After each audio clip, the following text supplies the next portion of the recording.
Welcome to another episode of The Founder's Path. I'm here with Courtney today. Courtney is the owner of Law Cycle, one of London's fastest growing spin classes, correct? Yeah. So you are now 6 years into the business. 6 years, we'll hit our 6th year on August 12th. August 12th, that's exciting. So you had a location before that's also in the south, and now you're at two. So we started on Commissioners in 2019, and then we opened our north in 2022, 23? 22. And then we moved to this location last year. So 2024, we moved. Cool. So we have 2 locations, but technically we've gone through 3 full builds. Yeah. So tell us a little bit about how you actually got your start in the business. Yeah, so I've been in the fitness industry itself probably for 10 to 15 years. I was a runner, and then found my way into cycling, kind of how a lot of people do through like Good Life and group fitness. And I didn't love it. I didn't love the group cycling experience, but then I had heard about rhythm riding, like the lore of riding to the beat. And when I eventually found it, I loved it. But at the time, I was working as a bridal consultant. So I was selling high-end wedding dresses and then also teaching English classes to international students. So Sounds like a good time. I was like, teaching English in the summers. I was also a dog walker for a bit. So I was doing like all these different jobs. I literally was that person that's like off to my next job. Yeah. And I worked in bridal for 4.5 years. And then sadly, in 2014, my mom passed away quite suddenly. And I'm so sorry about that. thank you. It was like kind of the pivotal moment that made me be like, what am I doing with my life? So I, at the same time, had found a girl who was opening a rhythm riding studio in Toronto.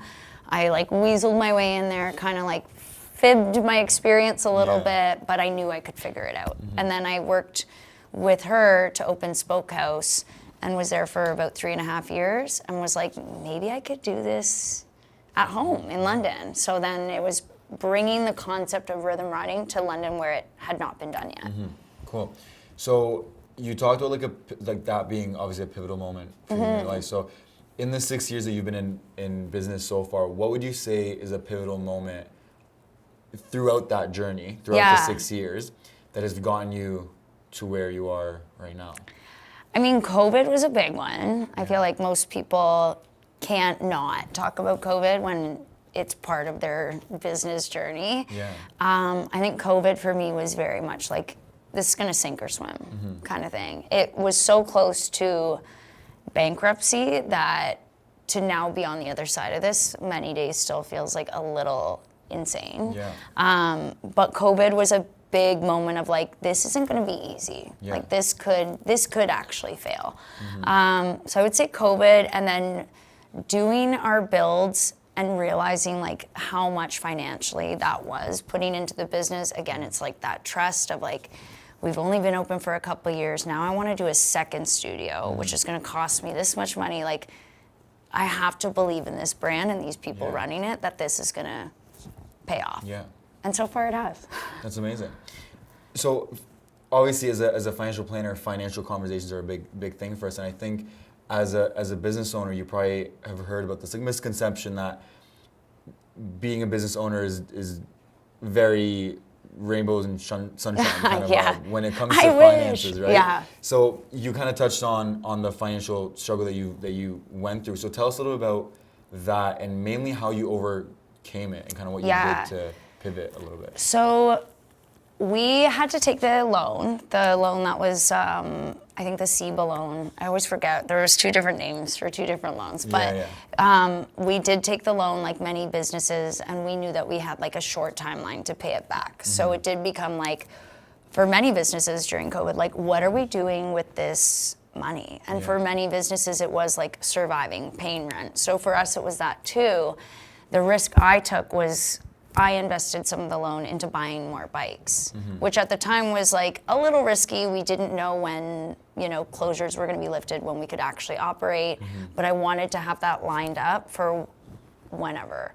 So I would say like those kind of moves and knowing kind of where to put the money was still like very experimental for me, but it was kind of that reminder that like if you're investing in your brand, like you're likely going to be able to like see it flourish. Not in all cases though. So what would you say to someone who that's their biggest, or they think is like their biggest hurdle? Like they're like, I want to have this idea, I want to start this business, I can't financially support myself through it right now. What would you say to them? Most people can't. I mean, if you can start a business and like the money can just be flowing to you, then like you're living the dream, right?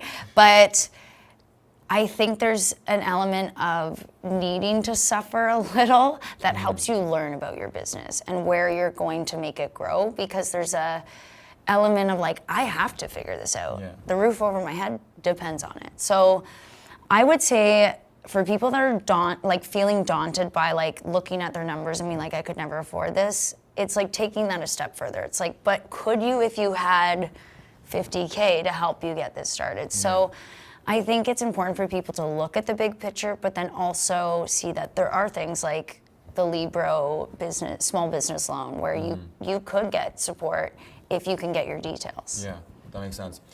What would you say, so far then, like kind of picking back off that, what would you say the best advice you've gotten in so far in your business? Like, what's the best advice you've gotten from someone, you think? I've probably had multiple like moments that I could refer to, but the one that comes to my head the quickest is my, like, I would say financial planner, if you'll call it. When I was planning my own finances after losing my mom, kind of like, what am I going to put in my TFSA, like that kind of stuff. When I was starting to build Lost, I was like, I'm going to open with like 50 bikes and we're going to blow it out of the water. And he was like, don't do that. And I was like, why? And he's like, are you going to fill 50 bikes on day one? And I was like, probably not. He's like, probably not till day 150. And I was like, he doesn't believe in me. That's how I saw it. And then, so I started with 15 bikes. And at the time, it took me a bit to realize, like, this isn't a blow to my ego. This is actually scaling a business. So I think a huge piece of this is knowing to scale your business. Set your ego aside. You will be successful. You are going to blow it out of the water. But, like, what can you handle right now? And having 50 bikes that would have put me out. Like, that would have added that hot water. Like, I'd be like, oh, my God. Of course. You said there's many. Like, is there another one that you want to kind of like touch on? I would say another piece of advice I was given was one of my contractors. Shout out to my boy Matt. He did say, like, put your money into what's going to make you money back. And I love that advice because it truly isn't about like how pretty your space is. It helps, but it's about like how people feel when they're there, how they leave your space and what it's giving them. So that advice I loved, like putting money into the people who are leading the class, into the equipment they're riding, like things like that. That is going to show you a return. Yeah, that makes sense. So now, so you've been in this now for 6 years. So as a business owner, what would be advice that you would give to someone who's starting out? Starting out, don't do it. I'm kidding. No, I would say my advice is, actually, I often give the same advice, and I like it. If you're gonna do it, be in it. Am I allowed to swear on this podcast? Yeah, you Be fucking in it. Like, I see a lot of people who have this dream and this is what they want to do, and I'm like, do it, but then go full ass into it. There is no point in being an entrepreneur, putting your finances on the line, your sleep schedule on the line, if you're not going to make it your whole bread and butter. That might just be my opinion, but like, if you're taking the risk anyway, might as well go in. Like, why not? You know? Is there, the sleeping thing, of course, very big on sleep. So now, again, like you've been self-employed, I'm assuming, for the full 6 years, right? Is there any habits or routines that you've built over that span that is like essential to you now and has helped you through the business? Totally. I think for anyone, entrepreneur or not, boundaries is a big one. We're seeing a lot of people talk more about boundaries in the media, like giving yourself space. In a society where now we can access each other at any given point in time, it really does come down to like setting what you can handle. So in the early stages of my business, I was responding to emails at like 10 o'clock at night because I'm like, someone cares, you know? And now I'm like, no, we gotta like, let's come back to that, and not because I don't care now. It's more like, they're not gonna get the greatest email from me at this time of night. Yeah. Like, let's start this when I'm like fresh mind again. So setting boundaries is a big one. Prioritizing your recovery in a different way. So like it's different when you're just teaching the classes. I shouldn't say just, that's, as you saw, of course, a whole other thing. It was not easy at right? all. So you're teaching classes, but now now I'm responsible for all these people. Now I'm responsible for the financials of this business. Now I'm responsible. So I had to learn quickly, like, okay, I gotta like adjust. So like nutrition is pretty big for me. I more or less eat whatever I want, but I prioritize like what I'm doing. So I know that if I have a weekend of like a lot of classes I'm teaching, then I'm to bed early. Like you really do. It becomes like not an option to not take care of yourself. That makes sense. Speak a little bit more about that, because I'm a very big advocate for obviously being very strong mentally and physically. I think they're both very important as an entrepreneur. So talk a little bit more about what that means to you, like how important physical health is and mental health is for you, and how it's mental health is like number one for me. I think that I love that it's getting talked about more, that people are more open about talking about like mental health issues in general. But that's the bigger one. In this room, when we're coaching classes, I often say like, you work through your shit in here so that you don't have to take it out there. So I do find that when we're like irritable with people or our patience is running low, it often has nothing to do with the other person. It usually is, we're overworked, we're tired, we didn't get enough sleep, we didn't eat properly, whatever. So I look at it as if I'm preaching those things, then I have to make sure I'm living that way too. So it is kind of like paying attention to when you're teetering that edge. For entrepreneurs, it can be hard to decide when we're burning out. But it is being aware of that, and then being able to look at it like, I'm not a hero if I'm doing all the things and I'm not doing them well. Of course, What about the physical side of it? Because you're very big on physical health, of course. I'm active as fuck. So I run, I go to yoga, I teach off the bike Pilates, and I teach the ride. And then I'm like, am I missing any modalities? What else do I do? You run a lot now. I run a lot. I love running. I think running might be the one modality that like originally saved me. I was a runner before a cyclist. Running just brings me into this escape, much like what we do in here. So I feel like we've created this escapism through loss that you can also get with running. And then when you pair that with mental health and physical, How important has that been in your life as an entrepreneur, as a business owner? Like, how important has it actually been for you? I cannot imagine not being active in a week. Like it's just not in my process. For me to not be doing, I don't know, like 5 to 6 days out of the week active would be as like nuts to me as like not brushing your teeth for half the week. I'd be like, what? You know? It's just become it's where I work through my things. It's where I like process what I'm gonna say, you know? And do you think, do you think that has had like the most impact on you so far, you think? I think so. I think by focusing on my own health, you know, I've been in therapy. I'm like in my 4th year of sobriety. Thank you. I just decided to stop drinking, and here we are. And I was a supporter of that. Changed my life.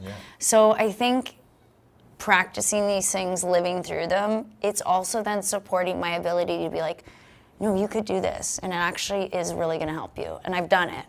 So do you think someone can be successful through their business and through life without being like physically or mentally like strong? I think you'd have a shorter time bomb. I think what happens is in life in general, if we don't prioritize things early, then it's hard to play catch up later. So if you aren't prioritizing your sleep, actually some of my friends who have gone on to open businesses, usually my little pep talk is like, take care of you. Yeah. Because that's going to be the first thing to go. And if you're the captain of the ship and the captain can't run the ship, down you go. So it is, it's like a non-negotiable. Yeah. If the business means this much to you, then you have to mean that much to you too. That makes sense.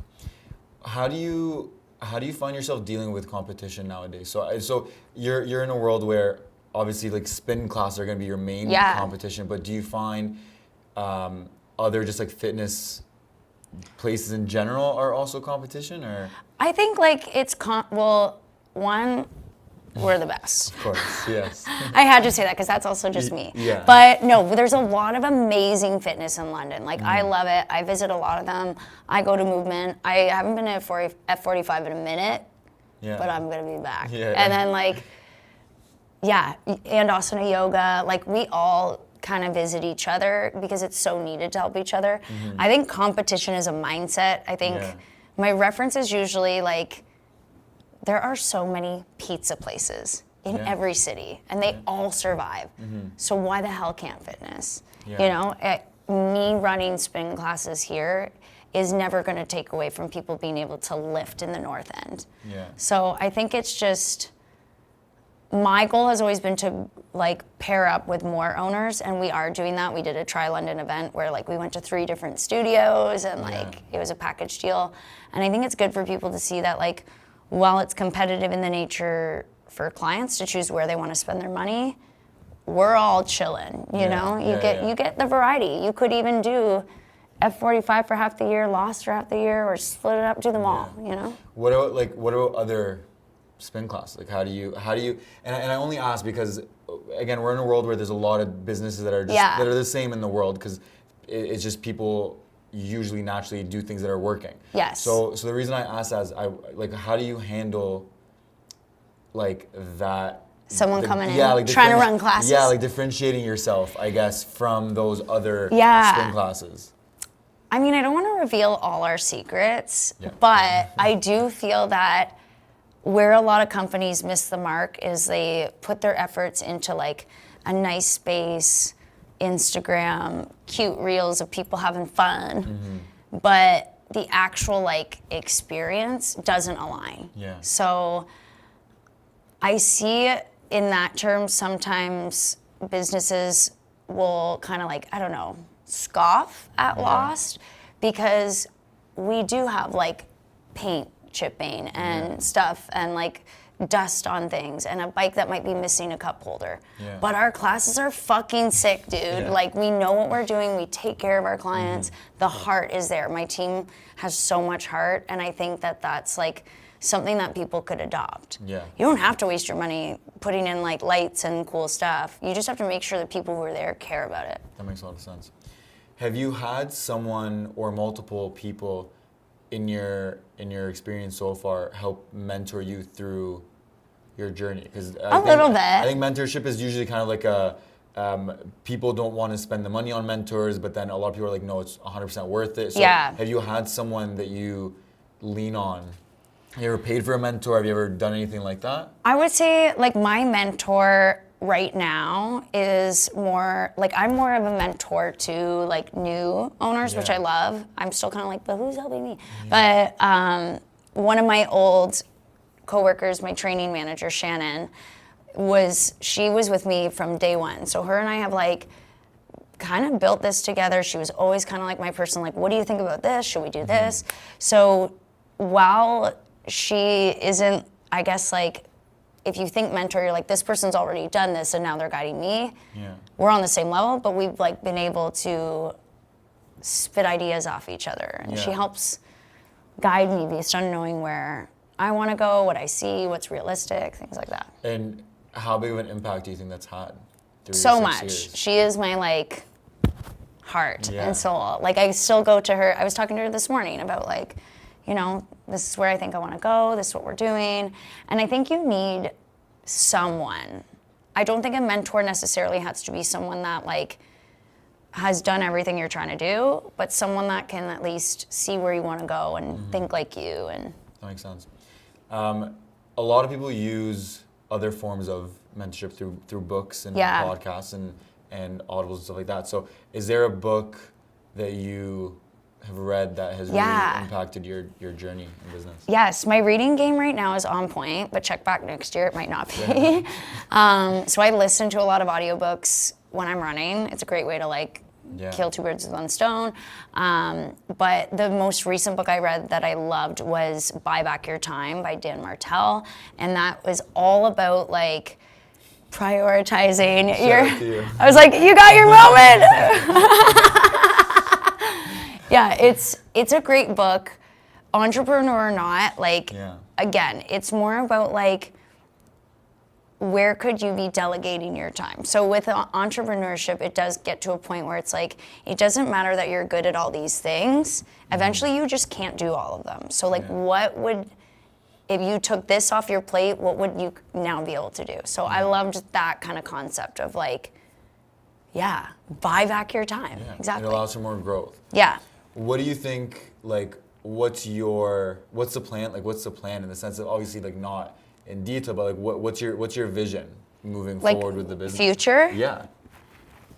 Like tomorrow? Courtney, no, I'm kidding. Like what's Courtney doing over the next few years to help grow the business? Like what does that look like? I mean, again, I have big plans. I can't reveal all my secrets, but I do want to see our off the bike take off. I love that it is on mats, so it's like very accessible for people. Yeah. If my end goal is to help people get into fitness and take care of themselves. So if that means people learn how to do moves in our off the bike class that they can now do at home, I love it.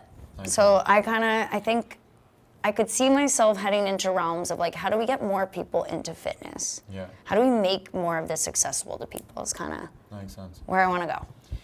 If someone was starting a business today and they came to you and said, hey, Courtney, I want to start whatever, a business. Yeah. What would be some touching points that you would tell them to focus on early on?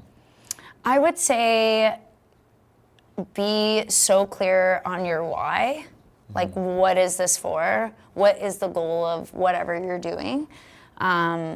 Write it down, record yourself saying it, come back to it often, because it is very easy to lose sight of like, what is this all for? You know? Yeah. What is the meaning of life? Of course. So yeah, it is like knowing like why you started. Kind of like anything. If you have a fitness goal, there's going to be days where you're like, I hate this. But you go back to like, well, I'm doing this because I'm running a marathon, so I need to do this. So same idea, like with entrepreneurship, it's like, okay, the reason I want to do this, that's a big one. Also figuring out what you want this to look like, even in like a year. Yeah. I think 5-year plans scare people, but like, what is your goal in a year? Even if your goals are so surface level, like I want to be able to afford my own place. Yeah. Write it down. Yeah. Do you mind if I ask what your why is? Yeah, I love that. My why is, I guess, I'll try to say it in a less complicated form. My why stems from every person who's felt like they weren't part of something. Every person who felt on like the outskirts. Maybe you were the kid that didn't get invited to the sleepover with the other kids, or maybe you were like always the kid praying that you're not going to be the last one picked again in gym class. Yeah. Now you're here. Yeah.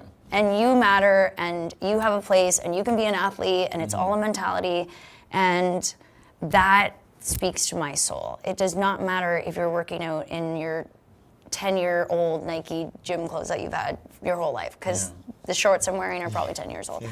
You know, like I want people to lose sight of that stuff so that they can start focusing on like bettering their lives. That makes sense. Like, that's my why. I love that. I love that. So we have a closing tradition on like in this interview, where basically you are going to ask a question to the next person. Now you don't know who the next person is, but you're going to ask them a question. And I'm going to ask you the question of the person who's right before you. Okay. So I'll start off with that first, and that gives you a little bit of time. And that'll make me decide how feral my next question is. It can be whatever you want. Okay, so the question that was asked was, if you could have dinner with anyone, dead or alive, who would it be? That's such a good question. Damn it. Oh my God. And that's just like we're not talking like what we're discussing, what we're doing. No, just what we're eating? No, just some. That's what the question was. So I'll leave it up to you to interpret it however you want to interpret it. Like off the top of my head, because I love Elvis, I would love to have like an 18-course dinner with Elvis, but I would also substitute that out for Vince Vaughn. Okay. Fair enough. Jeff liked that answer. What can I say? I like a tall man, That's you fair. know? Why? Is there a specific reason? Not the Vaughn, we get it, but like why Elvis? Like what? Elvis, I have just always loved Elvis. I grew up loving Elvis. Yeah. I don't know. Cool. I just want to know like what his life was like. You know. Just learn a little bit about him. Tell me about the army. I don't know. Cool. I love that. What's your question to the next person? My question would be, would you be willing to get your brand tattooed on your body? And if so, where? And then follow-up question, if their answer is no, then my answer would be like, then you don't love your business. Okay, fair enough. Fair enough. That's a good one. I'm just ruining the podcast by like, this is the question. So my question would be, yeah, like, would you like die for your brand? Would you be willing to like brand yourself with your brand? Yeah. And if so, where? And if your immediate reaction is not, how much would it take? Okay, cool. What if, or like, could it also be like, how would you do it? Yes. Like if you don't get a tattoo, how would you show? Yeah. Yeah. Like me, for 20 bucks. Would you tattoo, really? I mean, I have lost tattooed on me, which is like actually, yeah, easy. okay, perfect, yeah. But if I had to level up, I don't know, I'd maybe go like cow branding or something. I don't know. Yeah, fair enough. Okay, cool. I love that. A cow brand lost cycle just all the way down my back. I think I'd go viral though. It might be a good idea. Right? I think I would support you. I'm scared of what catches on right now. I'd be scared that there's like some kind of TikTok trend of people branding themselves. So there probably is. I'm pretty sure that was a thing. Oh! I'm pretty sure it was a thing at one point. I'm pretty The confident internet's it was. scary, man. Well, thank you so much. You were lovely. Thank you for having me. Come check out Lost Cycle in London. I did a class. It was honestly one of the hardest things I think I've done. And you did so well. You did so well. I appreciate it. Thank you. But yeah, come check out the classes, and we'll see you in the next episode. Take care.